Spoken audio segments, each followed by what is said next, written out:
हिंदू पंचांग के अनुसार कार्तिक अमावस्या के 15 दिन बाद कार्तिक पूर्णिमा आती है, जिसका हिंदू धर्म में विशेष महत्व बताया गया है।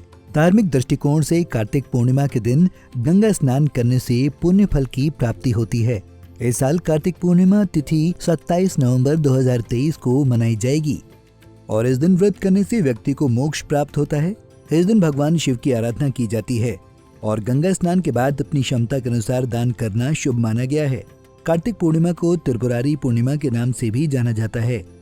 लेकिन क्या आप जानते हैं कि आखिर कार्तिक पूर्णिमा को त्रिपुरारी पूर्णिमा क्यों कहा जाता है? आइए जानते हैं इसके पीछे छिपी पौराणिक कथा के बारे में।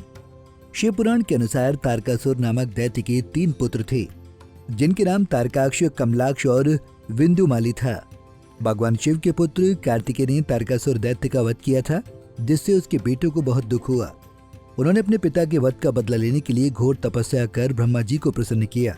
ब्रह्मा जी ने प्रसन्न होकर उन्हें दर्शन दिए और वरदान मांगने को कहा, जिसके बाद उन्होंने अमर होने का वरदान मांगा। लेकिन ब्रह्मा जी ने उन्हें इसके अलावा कोई दूसरा वरदान मांगने को कहा।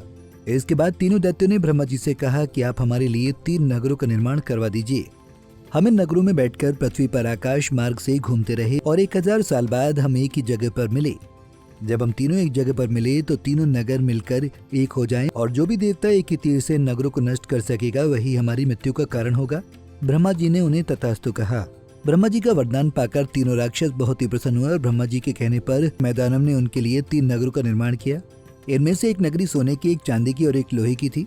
सोने की नगरी तारकाक्ष को मिली, चांदी की नगरी कमलाक्ष और लोहे की विंध्युमाली को मिली। तीनों ने अपनी अपनी नगरी पर अधिकार कर लिया। तब सभी देवता भगवान शिव के पास पहुंचे और भगवान शिव से उनके त्रिपुरों को नाश करने को कहा। भगवान शिव इसके लिए तैयार हो गए और उन्होंने भगवान विश्वकर्मा से एक दिव्य रथ तैयार करवाया।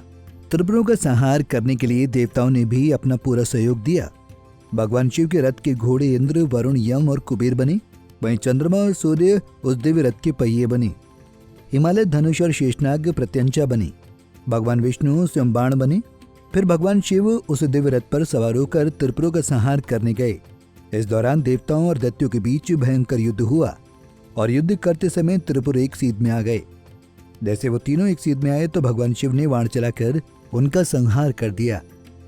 त्रिपुरों का अंत करने की वजह से भगवान शिव को त्रिपुरारी कहते हैं और इसलिए कार्तिक पूर्णिमा को त्रिपुरारी पूर्णिमा कहते हैं। तो दोस्तों, उम्मीद करते हैं आपको जानकारी पसंद आई होगी। पसंद आई हो तो वीडियो को लाइक और कमेंट करें और हमारे YouTube चैनल को ज़्यादा से ज़्यादा सब्सक्राइब करें। अगर वीडियो फेसबुक पर देख रहे हैं तो वीडियो को लाइक कमेंट करना ना भूलें और हमारे फेसबुक पेज को ज़्यादा से ज़्यादा शेयर करें। और ऐसी ही जानकारी के लिए जुड़े रहें संस्कृति टीवी के साथ।